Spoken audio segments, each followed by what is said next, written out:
Hello everybody, welcome to the View on Africa. I'm Lisa Lowe-Vaudran. I am going to speak about the outcomes of the 32nd AU Summit that was held on the 10th and the 11th of February in Addis Ababa. I'm basically going to focus on four issues. Firstly, the handover from the former chairperson Paul Kagame to Abdel Fattah al-Sisi from Egypt, and then South Africa chairing the African Union in 2020. So the first issue is really big powers returning to the AU. Then I briefly want to speak about unity in the AU. We had a seminar at the ISS in Addis Ababa before the summit, asking whether after the disastrous divisions over the DRC there will be unity at the summit.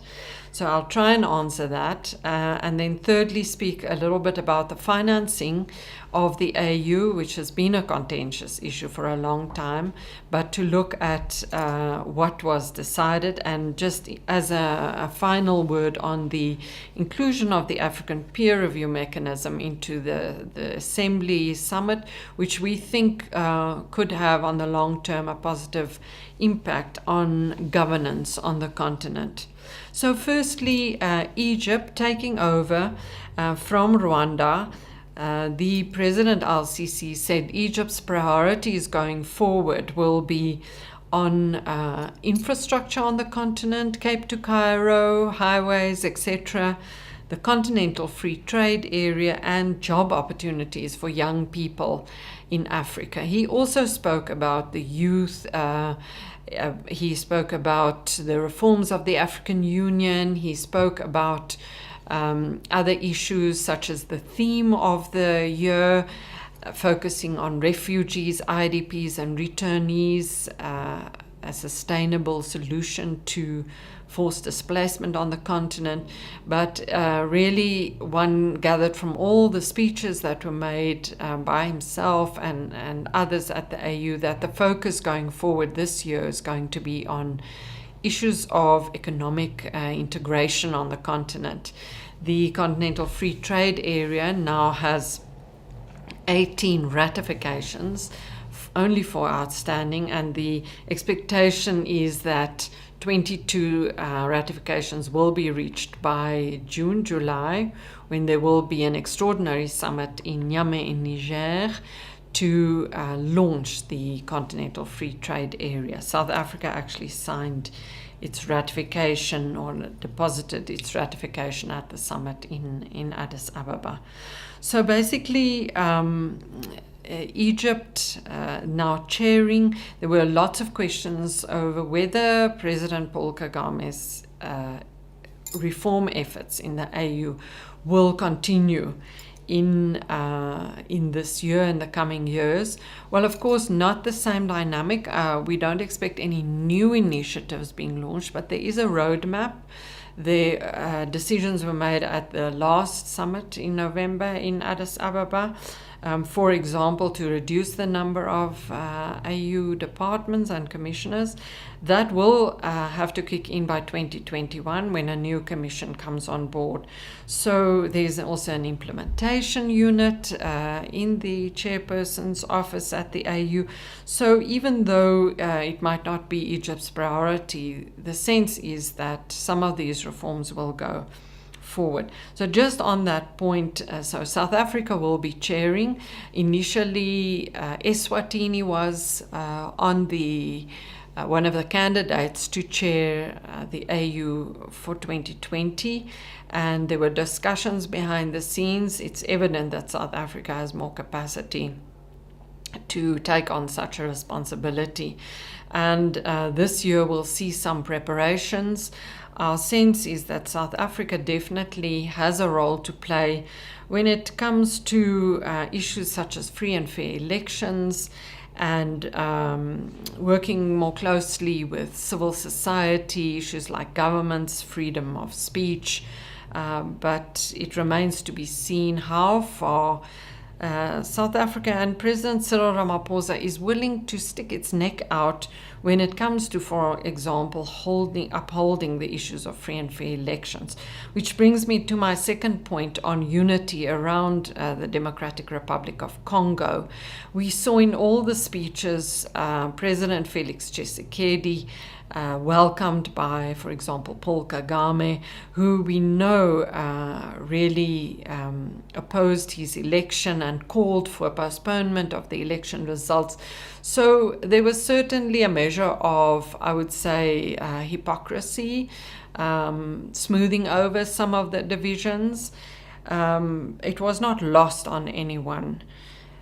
SADC, which stood behind Felix Tshisekedi in the end, after also having been divided on the issue, made quite a strong statement at the summit by organizing a heads of state meeting on the eve of the summit, where Zimbabwe and DRC was on the agenda. And in both cases, a certain amount of solidarity with then President Emmerson Mnangagwa and also Felix Tshisekedi. So the whole issue of the relationship between the African Union and regional economic communities is still something that the AU reforms have failed to tackle. We will see in July at the very first small AU-REX summit that was part of the reforms, whether there will be greater cooperation and a greater division of responsibilities between the AU and the REX, and whether the issue of subsidiarity within the AU will finally, there will finally be some direction on that, because at the moment it's sort of ad hoc in a sense that regional economic communities deal with certain issues, but then if they can't, the AU steps in or doesn't step in, etc., which has vast implications for peace and security on the continent. So the third issue I'd like to just briefly speak about is the financing. There are only about 24 countries that have said that they're implementing the 0.2% levy on imports from outside of Africa to finance the African Union, which was the proposal that Kagame has brought forward to ensure self-financing and less reliance on outside donors of the African Union. So what about the rest, and are countries paying up? Our sense is that there is an improvement in terms of paying. There are about 100% now financing of the AU's operational costs, so the salaries and the commission in Addis Ababa. Almost 50% of programs, and then just a fraction of the peacekeeping operations. But on that score, there is also a bit of movement. The AU Peace Fund now has about $80 million, which is not it's not a lot compared to the 400 million that is the ultimate target, but it is still significant in order for the AU to launch initiatives like peace mediation, really, not peacekeeping operations. But there was a lot of discussion at the summit around scales of assessment, because the sense was that the AU should be less reliant on big powers. We saw what happened when Libya fell into crisis, that when Gaddafi died, a lot of the funding then dried up from Libya, and there was this gaping hole in the AU finances. So a decision was made that the 6 big economies on the continent will pay 45% of the contributions. So those are then South Africa, Nigeria, Egypt, Algeria, Morocco, and Angola.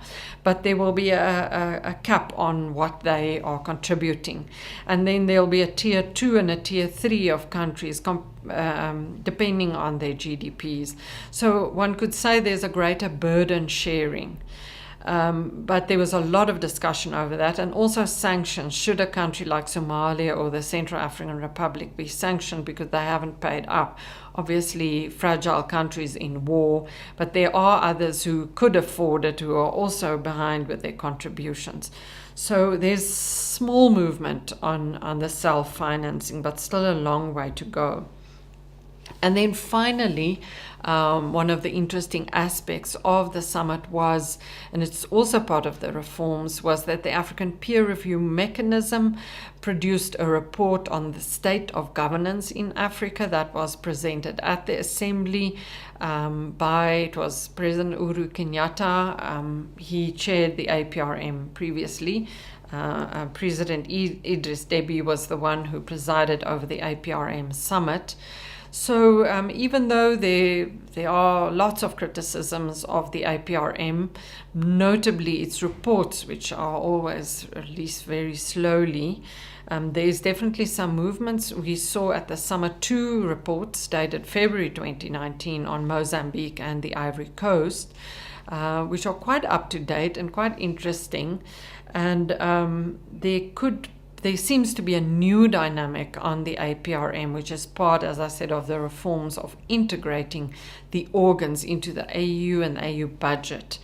NEPAD also, which was created at the same time as the APRM, is still in, I would say, transition, because the African Union Development Agency was supposed to replace NEPAD, and now they've opted for a sort of a double barrel AUDA-NEPAD. We'll see how that works out. The summit of NEPAD was cancelled, actually. It was supposed to be led by President Macky Sall, which of course was not there because he's running an election campaign in Senegal. So quite a bit of movement. We see the first few results of the Kagame reforms, but it remains to be seen how this pans out now, with Egypt chairing the AU this year and then South Africa in 2020.